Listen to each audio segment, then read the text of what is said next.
Sorry, I got cut off. Okay, let's return.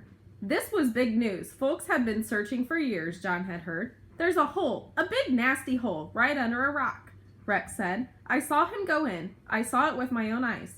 John shuddered as he imagined the snake, the glistening fangs, the pink needle tongue, the deathly yellow eyes. So now, Rex said, his eyes narrow and fierce, we can kill King Rattler. We'll be famous, Peter hooted. Sven grinned. Rex looked over and saw that John was listening in.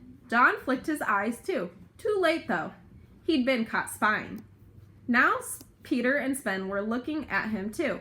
John started to get up and move away, but Rex took a step toward him. Want to come? He asked. John looked up in surprise. Come where? He stammered. With us, Rex said, to kill King Rattler. John blinked.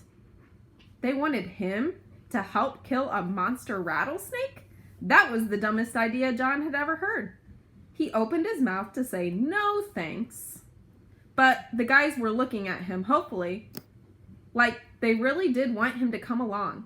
It had been so long since any of the kids had looked at him that way. Almost without thinking, John leaned forward. Sure, I would, he said.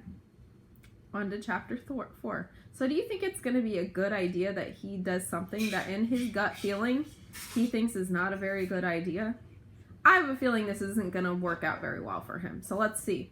Chapter 4. 6 days later, Sunday, September 25th, 1887, around noon, John's house. And here's the picture. Another covered wagon. Their morning chores were done. John, Franny, Ma, and Pa were back from church. Now they were sitting at the table for Ma's special Sunday meal, squirrel stew. Ooh. Eating squirrel. That's interesting. Can you imagine killing a squirrel and eating it? Something we don't do nowadays. Sundays were the best.